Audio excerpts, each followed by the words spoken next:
오늘 이 시간에는 창세기 1장의 인간 창조, 곧 제6일 창조가 갖는 신학적 의미를 함께 살펴보고자 합니다. 이 본문은 성경적 인간론의 근본에 해당되는 말씀입니다. 그래서 이 본문의 내용을 통해서 하나님은 어떤 분이시며, 그리고 인간은 어떤 존재인가, 그리고 하나님께서 인간을 창조하신 근본 목적과 의미는 무엇인가, 그리고 이것이 우리의 현실적 삶과 어떤 관계가 있는가라고 하는 문제들을 함께 살펴보고자 합니다. 우선 제6일 창조, 창세기 1장 26절에서부터 31절까지 본문을 함께 읽도록 하겠습니다. 하나님이 이르시되 우리의 형상을 따라 우리의 모양대로 우리가 사람을 만들고 그들로 바다의 물고기와 하늘의 새와 가축과 온 땅에 기는 모든 것을 다스리게 하자 하시고, 하나님이 자기 형상 곧 하나님의 형상대로 사람을 창조하시되 남자와 여자를 창조하시고, 하나님이 그들에게 복을 주시며 하나님이 그들에게 이르시되 생육하고 번성하며 땅에 충만하라. 땅을 정복하라. 바다의 물고기와 하늘의 새와 땅에 움직이는 모든 생물을 다스리라 하시니라. 하나님이 이르시되 내가 온 지면에 씨 맺는 모든 채소와 씨 가진 열매 맺는 모든 나무를 너희에게 주노니 너희의 먹을거리가 되리라. 또 땅의 모든 짐승과 하늘의 모든 새와 생명이 있어 땅에 기는 모든 것에게는 내가 모든 풀을 먹을거리로 주노라 하시니 그대로 되니라. 하나님이 지으신 그 모든 것을 보시니 보시기에 심히 좋았더라. 저녁이 되고 아침이 되니 이는 6째 날이니라. 이제 오늘의 핵심 주제인 창세기 1장 26절 본문을 다시 한번 보도록 하겠습니다. 하나님이 이르시되 우리의 형상을 따라 우리의 모양대로 우리가 사람을 만들고 그들로 바다의 물고기와 하늘의 새와 가축과 온 땅과 땅에 기는 모든 것을 다스리게 하자 하시니라. 이렇게 되어 있습니다. 히브리 본문을 보시겠습니다. Vayomer Elohim naase Adam ve'tzalmenu ki demutenu ve'irdu bigdat hayam 우 ve'of hashamayim 우 바 behema ve'kol haaretz ve'kol haremes haromes al haaretz. 이렇게 되어 있습니다. 우선 본문을 잠깐 보시면 Vayomer Elohim 나아세 아담, 바요멜 엘로힘, 하나님께서 말씀하셨다. 나아세 아담, 아사 동사에서 나옵니다. 나아세, 우리가 무엇 하자라고 하는 청유형의 의미를 가진 칼동사 1인칭 복수 미완료형에 해당됩니다. 그래서 나아세 아담, 우리가 사람을 만들자. 왜 짤멘누, 여기서 왜 전치사 무엇을 따라라고 하는 의미를 갖는 말이고요. 그 다음에 짤멘누, 맨 끝머리 누는 우리를, 그리고 짤멘누에서 핵심어는 젤렘이라고 하는 단어입니다. 이 단어는 일반적으로 이미지 또는 형상이라고 번역되는 그런 단어에 해당됩니다. 키 데무테누, 키 무엇에 따라 무엇한 대로, 이런 의미를 가진 전치사고요. 데무테누 그러면 우리들의 모양을 따라, 우리의 모양대로, 이렇게 번역되는 표현입니다. 여기서 네무트라고 하는 말은 모양 또는 모습, 형상, 이런 것과 유사어에 해당됩니다. 그러나 이것의 근본적 의미는 닮다, 무엇과 유사하다라고 하는 의미를 담고 있는 표현에 해당됩니다. 이 문제에 관해서 다시 한번 정리를 하겠습니다. 베이르두, 여기서 베이르두 접속사 바브가 나오고요. 그리고 이르두라고 하는 말은 라다에서 나옵니다. 라다, 다스리다라고 하는 표현이죠.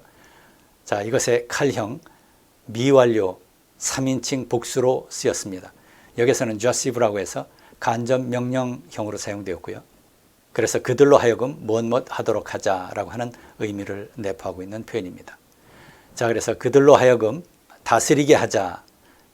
미드갓 하얌, 여기서 드갓라고 하는 말은 나가라고 하는 명사, 물고기를 가리키는 명사의 연계형에 해당됩니다. 그래서 바다의 물고기를 다스리게 하자. 그 다음에 베오프, 오프라고 하는 말은 새를 가리킵니다. 그래서 베오프 하샤마임, 그러면 하늘의 새들을 다스리게 하자. 우바 베헤마, 그리고 베헤마, 가축, 그리고 베콜 하아렛, 그리고 온 땅을 다스리도록 하자. 우 베콜 하레메스 하로메스, 이것은 라마스, 기다, 움직이다라고 하는 의미를 가진 동사입니다. 자, 그래서 레메스라고 하는 말은 명사로 사용되어 있고요. 그 다음에 로메스라고 하는 것은 분사로 사용되어 있습니다. 그래서 땅에 기는 모든 것들, 땅에 움직이는 모든 것들, 이런 의미로 번역될 수 있는 말입니다. 다시 한번 그 본문을 읽으면 우 베콜 하 레메스 하 로메스 알 하 아레츠, 땅 위를 기는 모든 길짐승, 땅에서 움직이는 모든 짐승을 다스리게 하자, 이렇게 번역할 수 있겠습니다. 그래서 성경 본문을 다시 한번 보시면 하나님이 이르시되 우리의 형상을 따라 우리의 모양대로 우리가 사람을 만들고 그들로 바다의 물고기와 하늘의 새와 가축과 온 땅과 땅에 기는 모든 것을 다스리게 하자 하시고, 이렇게 되어 있습니다. 여기서 창조의 서두인 바로 이 26절에 이미 하나님의 인간 창조와 관련된 핵심 선포가 요약되어 있습니다. 오늘은 그 중에 우선 하나님이 인간을 창조하시되 우리의 형상을 따라 우리의 모양대로 우리가 사람을 만들고 베짤멘누 키 데무테누라고 하는 표현을 중심으로 해서 그 신학적 내용을 살펴보고자 합니다. 여기서 우리의 형상이라고 번역된 히브리어는 젤렘이라고 하는 말입니다. 그리고 우리의 모양대로 이렇게 번역된 말은 데무트라고 하는 단어입니다. 그런데 이 데무트라고 하는 말은 앞서 언급한 대로 젤렘과 유사어에 해당됩니다. 그래서 형상, 모양, 모습 이렇게 번역할 수 있는 단어이기도 합니다. 자, 그런데 이 말은 담다, 유사하다라고 하는 의미를 가진 히브리어 동사 다마에서 파생된 명사형입니다. 따라서 형상, 모습, 모양의 의미도 갖고 있지만 이것은 담다, 닮음, 비슷함 이런 의미를 기본적으로 갖고 있는 단어이다, 이렇게 볼 수 있겠습니다. 그래서 헬라어 성경인 70인역에서도 이 두 단어를 명확히 구별합니다. 그래서 젤렘에 해당되는 단어로서 에이콘이라고 하는 말을 사용하고요. 그리고 이 데무트는 닮음, 곧 라이크니스를 의미하는 단어인 호모이오시스라고 하는 말을 사용해서 번역하고 있는 것을 볼 수가 있습니다. 그리고 영어 성경에서도 대부분 이 의미를 살려서 likeness 이렇게 번역합니다. 예를 들어서 NIV를 보시게 되면 in our likeness 이렇게 번역하고 있고요. 그 다음에 RSV 보시면 after our likeness 이렇게 번역합니다. 그리고 NRSV 보시면 according to our likeness 이렇게 번역하고 있는 것을 볼 수 있습니다. 우리 한글 성경에서는 우리의 형상을 따라 우리의 모양대로 이렇게 번역합니다. 표준 세번역도 바로 이 기조를 유지합니다. 이 표현이 너무 우리의 입에 익숙한 표현이고요. 그래서 표준 세번역에서도 이것을 그대로 수용한 경우에 해당됩니다. 물론 우리의 모양대로라고 하는 표현에 하나님을 닮았다라고 하는 의미가 내포되어 있는 것은 사실입니다. 그런데 좀 더 분명하게 우리를 닮은이라고 하는 표현이 들어갔으면 좀 더 좋은 번역이 되었을 것이다 라고 하는 아쉬움이 있습니다. 그러나 한편 기존의 번역이 히브리어에 나타나 있는 병행이라고 하는 수사학적 특징을 잘 반영하고 있다고 하는 강점이 있는 것 또한 사실입니다. 그러나 여기에 닮음이라고 하는 표현이 명시적으로 표현되어 있으면 어땠을까라고 하는 생각이 좀 있습니다. 그래서 저는 개인적으로 우리의 형상대로 우리를 닮은 존재로 만들자 이렇게 번역했으면 더 좋았을 것이라고 생각합니다. 어쨌든 여기에서 이 히브리어 본문은 병행구를 통해서 하나님은 인간을 하나님을 닮은 특별한 존재로 창조하셨다라고 하는 것, 그리고 특별한 목적으로 인간을 지으셨다라고 하는 사실을 강조하고 있습니다. 그리고 인간은 하나님과 끊을 수 없는 특수관계 속에 있다라고 하는 사실을 강조하고 있다라고 하는 점을 유념할 필요가 있습니다. 그리고 27절 보시면 여기서 남자와 여자로 창조하셨음을 선포합니다. 남자와 여자로 서로를 돕는 존재로 만드셨고요. 그리고 사랑과 친교를 필요로 하는 존재로 창조하셨다라고 하는 것을 강조하고 있습니다. 여기서 우선 하나님의 형상을 닮은 존재라고 하는 말은 인간이 하나님의 지상 대리자다라고 하는 것을 의미합니다. 고대 중근동에서 왕은 신의 대리자였습니다. 그리고 그 왕은 신의 지상 대리자로서 신의 형상으로 표현됩니다. 특별히 왕권 체제 속에서 그 나라의 관리들은 왕의 대리자였습니다. 인간이 하나님의 형상대로 창조되었다라고 하는 것은 하나님의 지상 대리자로 창조된 왕과 같은 존재다라고 하는 것을 의미하고요. 그리고 하나님의 특별하고 소중한 존재이며 그리고 고유한 사명과 책임을 가진 존재다라고 하는 것을 의미합니다.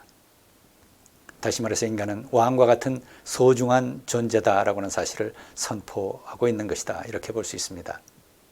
이것은 우리 성경이 보여주는 매우 특별한 인간 존엄성의 선포입니다. 고대 메소포타미아에서도 인간 창조에 관한 이야기는 있습니다.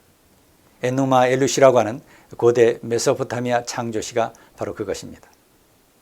여기서 우주 창조의 기원에 관해서 언급하고 있는데 여기서는 바벨론의 주신인 마르둑이 그의 적장 티아맛을 죽이고 그 시체를 둘러 나눠서 하늘과 바다를 만듭니다. 그리고 이 적장의 부하인 킹구라고 하는 신을 죽이고 그의 피로 인간을 만듭니다. 그래서 바로 이 인간으로 하여금 신들을 편히 지낼 수 있도록 섬기는 노예와 같은 종으로 삼게 됩니다. 메소포타미아에서는 이와 같이 인간이 적장 티아마스의 부하의 피로 만들어진 비천한 존재로 여겨지고 그리고 노예와 같은 존재로 이해되고 있음을 볼 수가 있습니다. 바로 이렇게 메소포타미아에서는 인간에 대한 부정적이고 비관적인 견해가 그 기조를 이룬다라고 하는 사실을 관찰할 수 있습니다. 자, 그런데 여기에 반해서 성경은 하나님이 인간을 우리의 형상과 같은 존재, 우리를 닮은 존재로 만들자 이렇게 말씀하십니다. 이것을 아주 특별한 병행구를 통해서 강조하고 있고요. 바로 이를 통해서 인간에게 특별한 위치와 지위와 권위를 부여하고 있는 것을 볼 수가 있습니다. 이것은 메소포타미아의 에누마 엘루시의 인간권과는 근본적으로 다른 것입니다. 우리 하나님께서는 자신의 권위를 독점하지 않으십니다. 오히려 인간을 하나님의 형상대로 만드신다고 선포하신 것입니다. 그리고 하나님 보시기에 가장 소중한 존재이고요. 그리고 하나님의 지상 대리자 곧 왕과 같은 존재다라고 하는 사실을 선포하고 있습니다. 하나님은 인간을 이렇게 소중히 여기시고 사랑하고 계심을 보여주고 있습니다. 창세기 2장 에덴 동산 이야기에 나타나 있는 하나님의 모습과 유사합니다. 하나님께서 인간을 창조하시고 그에게 필요한 모든 것을 제공해 주십니다. 생명나무 곧 영생의 나무까지 허락하신 것입니다. 그리고 안식일까지 허락하십니다. 이 문제에 관해서는 이제 나중에 다루도록 하겠습니다. 바로 이와 같이 창세기 1장 26절은 창세기 2장과 함께 인간의 존엄성과 인간 존중의 당위성을 선포하고 있다. 이렇게 정리할 수 있겠습니다.